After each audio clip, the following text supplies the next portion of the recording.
안녕하세요. 오늘도 사연살롱을 찾아주셔서 감사합니다. 서른을 앞두고 아홉수를 제대로 겪은 29살 여자예요. 저희 친정 부모님은 사이가 안 좋으세요. 그래서 전 어려서부터 부모님이 다투는 모습만 보고 자랐죠. 가족 간에 대화도 거의 없었어요. 딱 필요한 말만 하거나 쪽지로 남기는 정도였어요. 그래서였던 것 같아요.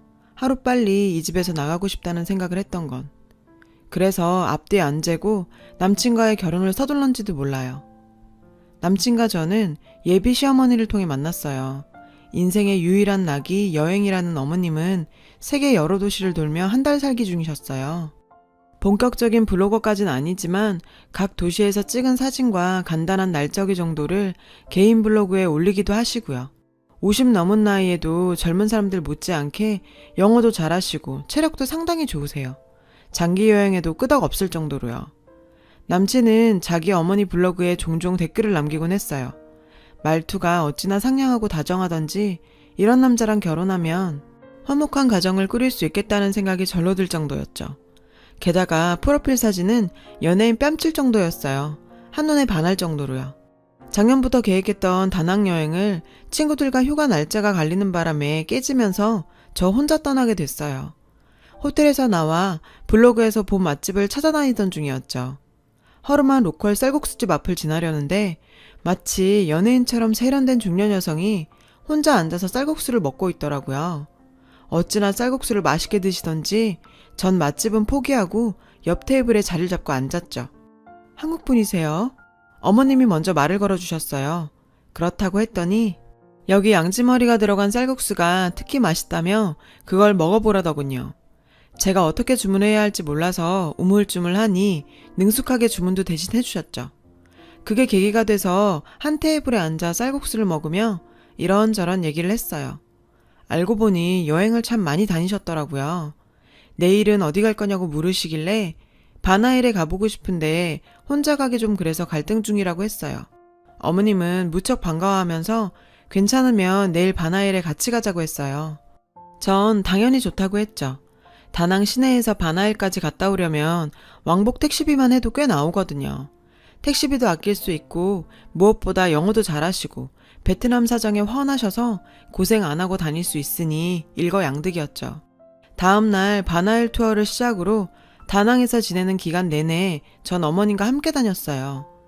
헤어질 때 서로 전화번호를 주고받긴 했는데 사실 다시 보게 될 거란 생각은 안 했죠. 여행지에서 만남은 대개 거기서 끝나잖아요. 근데 한국에 돌아와 보름 정도 지났을까? 어머님한테 전화가 왔더라고요. 그게 인연이 돼서 서울에 와서도 어머님과 자주 만나서 쇼핑도 하고 브런치도 즐겼죠. 그러다 어머님 주선으로 자연스럽게 남친과도 만나게 됐고요. 예비 시어머니는 동년배분들과는 다르게 젊고 세련된 사고방식을 가진 분이셨어요. 여행을 많이 다니셔서 그런지 사고가 깨어있는 분이셨죠. 이런 분을 예비 시어머니로 만난다면 고부간의 갈등은 없을 것 같았어요. 지영씨, 만나는 사람 있어? 없으면 우리 아들이랑 정식으로 만나볼래? 꽤 나이스한 친구야. 봐서 알겠지만 핸섬하고. 어때?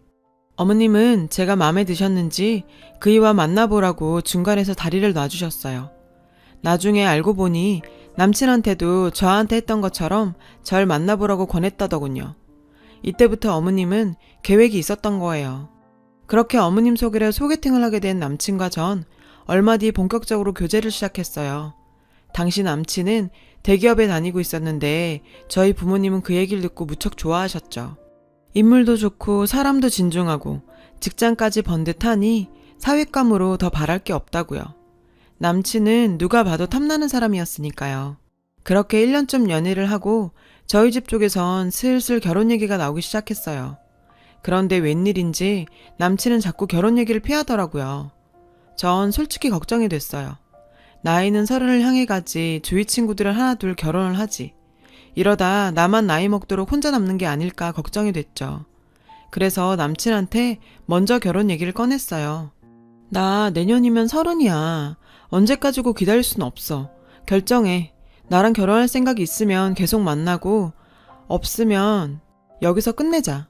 그러자 남친은 당황하며 왜 마음이 없겠어. 다만 아직은 준비가 안 됐어. 준비 없이 결혼했다가 고생하는 것보단 좀 천천히 하더라도 여유 자금 만들어서 하는 게 낫지 않을까? 자기 나이가 몇인데 아직도 준비야. 그 좋은 회사에서 10년 가까이 벌었는데 아직도 더 벌어야 돼? 얼마나 완벽하게 준비해서 시작하게. 주변을 봐봐. 부모 도움 안 받고 자기 힘만으로 완벽하게 준비해서 결혼하는 사람이 어딨어? 좀 부족함이 어때? 상황에 맞춰가며 하는 거지. 그러니까 너무 무리할 필요 없어. 간소하게 하자. 응? 제가 이렇게 얘기를 하자 남친은 더 이상은 안 되겠다고 생각했는지 솔직히 얘기하더군요. 나 얼마 전에 이직했어. 진작 말하려고 했는데 기회를 놓쳐서 말을 못했어. 이어진 남친의 얘기는 충격적이었어요. 잘 나가는 대기업을 때려치우고 선배가 하는 스타트업 회사에 들어갔다는 거예요. 얘기를 들어보니 규모도 작은 신생회사 같더라고요.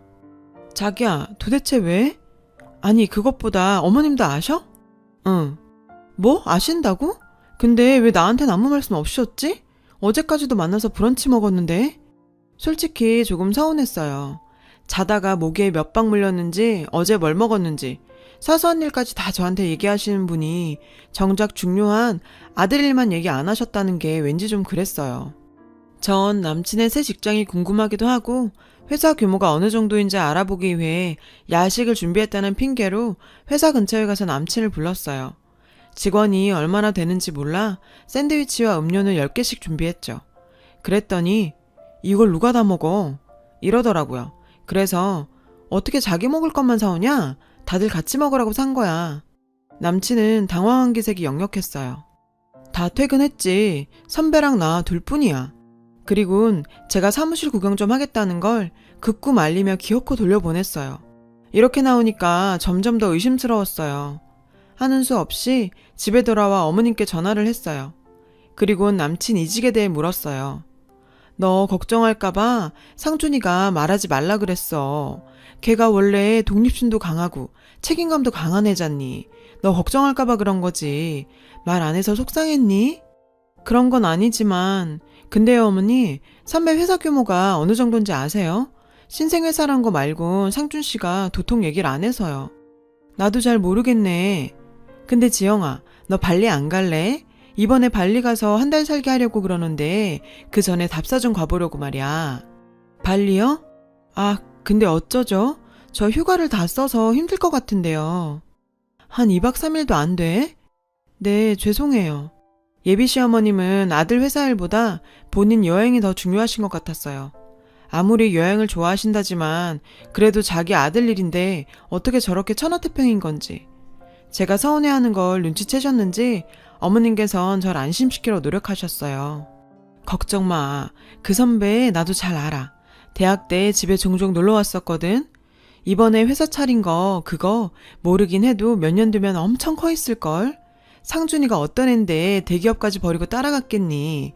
남자는 자고로 모험도 할 줄 알아야 해. 그래야 성공을 해도 크게 하지. 피는 못 속인다고 지 외할아버지를 닮아서 상준이가 사업수완이 좀 있거든. 에휴, 상준이 외할아버지 살아계셨으면 그깟 직장 때문에 걱정하는 일은 없었을 텐데. 외할아버지께선 어떤 분이셨는데요? 사업가셨어. 사업을 아주 크게 하셨지. 나 학창시절엔 내 전용 차랑 전담 기사 아저씨가 따로 있을 정도였어. 그 시대에 말이 되니? 그뿐이니? 연말은 엄마 아빠랑 파리 가서 보내고 오고 그랬지. 와, 정말 잘 사셨나봐요. 지금은 없어졌지만 나이 든 사람들은 우리 아빠 회사 이름 대면 다들 알아. 꽤 규모 있는 건설회사였거든. 어머님 말씀을 들어보니 남친의 외할아버지 회사는 규모가 어마어마했던 것 같았어요.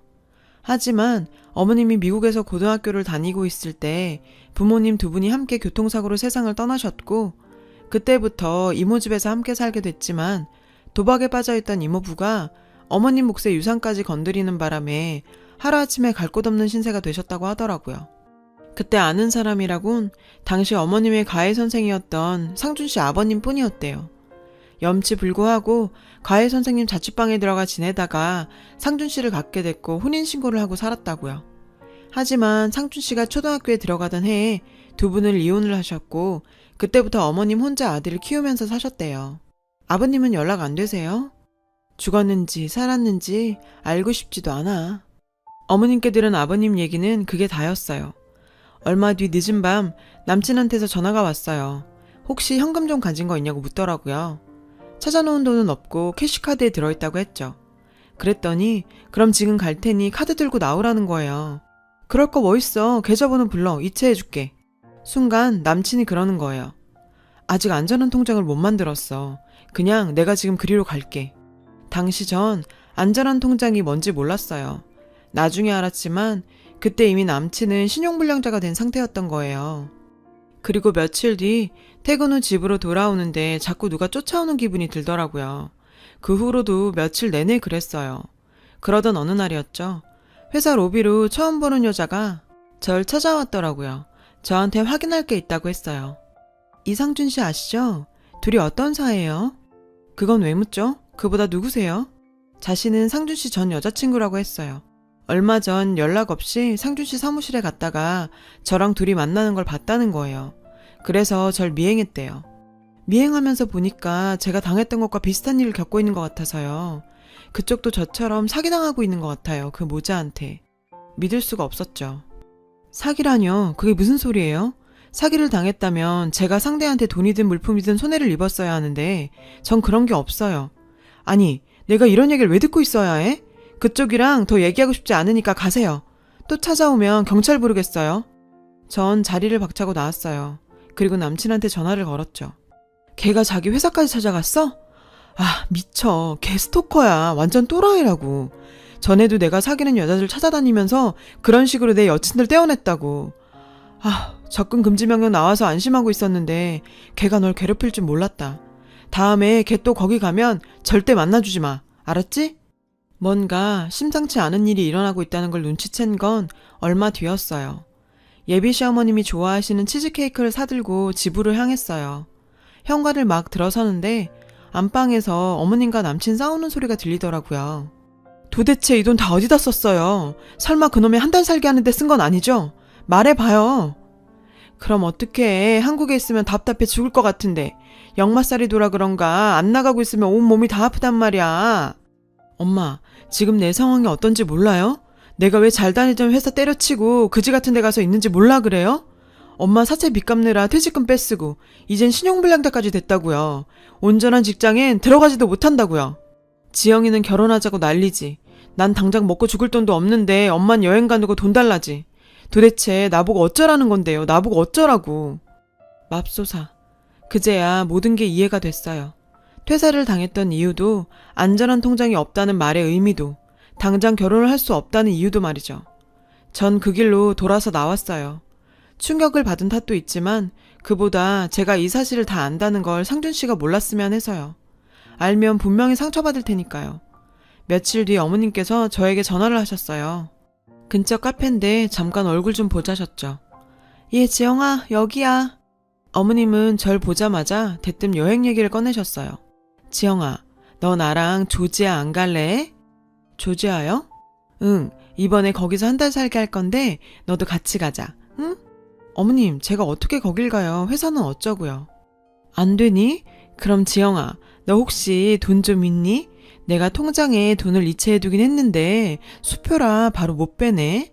한 500, 아니 300 없니? 불과 며칠 전에 상준 씨와 돈 때문에 싸우는 모습을 본 터라 어머니 말씀에 믿음이 안 갔죠. 그래서 상준 씨랑 통화할 생각으로 휴대폰을 손에 쥔 채 화장실에 다녀오겠다고 자리를 떴어요. 절대 빌려주지 마. 절대로 우리 엄마한테 돈 주면 안 돼. 알았지? 내가 바로 갈 테니까 엄마 좀 잡아놓고 있어. 응, 알았어. 아니나 다를까 제 예상이 맞았어요. 어머님은 조지아로 한 달 살게 하러 가기 위해 돈 꾸러 다니는 중이라고 하더라고요. 지금 빌려주면 받을 길이 없으니 절대로 빌려주지 말라고요. 전 화장실에서 나와 자리로 돌아갔어요. 그런데 어머님이 안 계시더라고요. 혹시 내 지갑을 가져간 건 아닌가 싶어 가방을 열어봤더니 다행히 지갑은 그대로 있더군요. 잠시 뒤 상준 씨가 헐레벌떡 달려들어왔어요. 별일 없었다고 말했어요. 다만 화장실에서 나와보니 어머님은 가버리시고 안 계셨다고. 상준 씨는 그제야 모든 상황을 털어놨어요. 어머님은 하나에 꽂히면 앞뒤 가리지 않는 성격이신데 문제는 돈에 대한 관념이 없어서 손에 쥐고 있는 족족 다 쓰신다는 거예요. 남친이 그동안 대기업을 다니면서 받았던 월급도 늘 어머님 낭비벽 때문에 탕진이 됐고 결국 사채빚까지 손을 대서 회사를 그만둘 수밖에 없었다더군요. 퇴직금은 고스란히 사채빚을 갚는 데 썼다고요. 그런데도 아직 정신을 못 차리고 요즘엔 집착에 가까울 정도로 해외 한 달 살기에 빠져서 툭 하면 해외로 나가려 든다고 말이죠. 이젠 자신으로선 도저히 어머님의 낭비벽을 막아드릴 여력이 없고 솔직히 매달 생활도 간당간당하다고요. 이런 상태에서 결혼은 언감생심. 저까지 이런 상황에 끌어들이기 싫다고 기회 줄 때 떠나라고요. 전 그럴 수 없다고 했죠. 그런데 그때 휴대폰으로 카드 문자가 왔어요. 제 신용카드로 땡땡항공 92만 원이 결제됐다는 거예요. 전 지갑을 열어 카드가 있는지 찾아봤어요. 없었어요. 순간 떠오르는 사람은 한 사람뿐이었죠. 남친과 저는 어머님께 전화를 걸었어요. 어머니, 혹시 제 카드 가지고 가셨어요? 응, 안 그래도 말하려고 그랬는데 내가 좀 빌려 썼어. 빌렸어요? 아니 그게 어떻게 빌린 거예요? 훔치신 거죠? 어머 얘, 너 무슨 말을 그렇게 하니? 내가 그깟 돈 몇 푼 때문에 네 카드를 훔쳤단 얘기야? 기가 막혀. 갚아줄게. 갚아주면 되잖아. 별것도 아닌 것 가지고 사람 우습게 만들지 마 얘. 어머님은 자신이 할 말만 하고는 전화를 끊어버리셨어요. 처음부터 절 만나자고 한 이유는 제 카드였던 거예요. 남친은 대신 사과한다며 항공권 요금은 자신이 벌어서 갚겠다고 했죠. 이젠 정말 자기도 어떻게 해야 할지 모르겠다며 울먹이며 계속 미안하다는 말만 했어요. 전 카드값은 내가 알아서 할 테니 헤어지자는 말만 하지 말라고 했어요. 일단 전 카드를 정지시키고 집으로 돌아왔어요. 근데 집 앞에 전에 그 여자가 와 있는 거예요.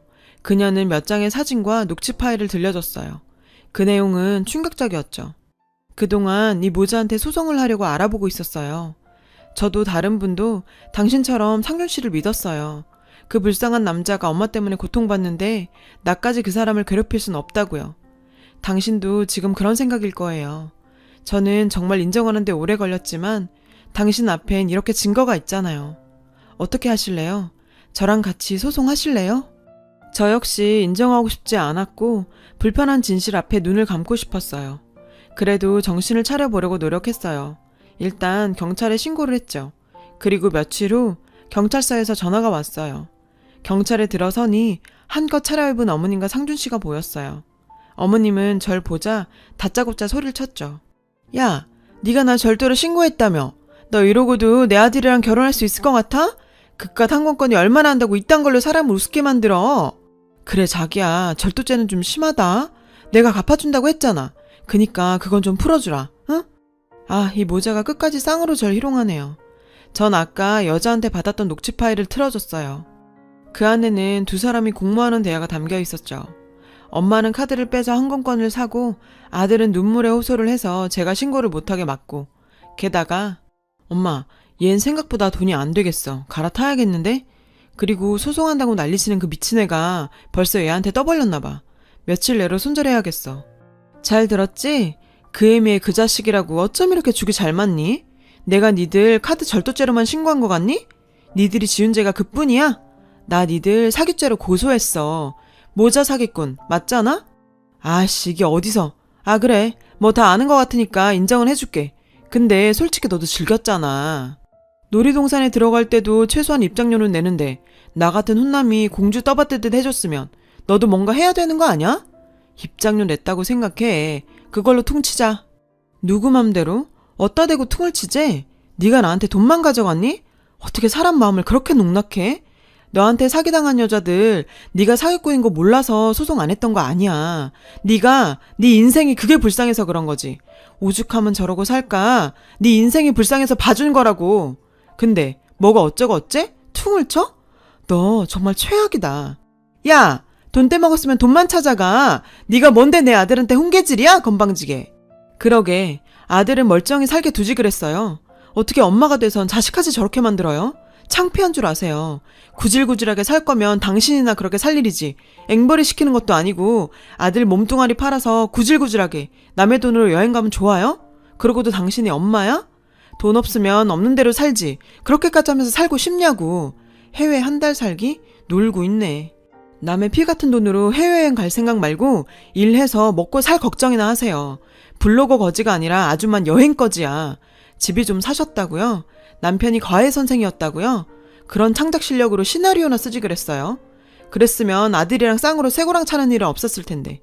당신 아버지 전과 12몸이잖아. 그것도 사기로. 남편도 같은 종목으로 현재 복역 중이고. 어쩜 이렇게 찰떡으로 끼리끼리 잘 만났나 몰라. 이왕 이렇게 된 거 빵에서 가족 상봉이나 하세요. 이 모자한테 당한 저 정도의 피해는 약과였어요. 사기를 당했던 다른 여성 2분은 금전적 피해가 꽤 됐죠. 저도 힘이 되어주고자 같이 소송을 진행했어요. 아직 판결은 나지 않았습니다. 증거가 있으니 적어도 무죄 판결은 안 나겠죠. 근데 이번 일을 겪으면서 깨달은 게 있어요. 내가 내 가족을 사랑하지 않으면 나 역시 그 어디에서도 사랑하는 가족을 만들 수 없다는 걸요. 가족을 버리고 새 가족을 만들려 했던 제 어리석은 마음이 지금에 와서야 후회가 되네요. 오늘부터는 부모님과 대화를 시도해 봐야겠어요. 시간이 걸리겠지만 그래도 가족이니까 언젠가는 서로 마음의 문을 열 수 있겠죠? 지금까지 제 사연을 들어주셔서 감사합니다. 여러분, 사연 댓글에 응원과 현명한 조언 부탁드려요. 좋아요와 구독은 저에게 큰 힘이 됩니다. 오늘도 좋은 일 가득하세요.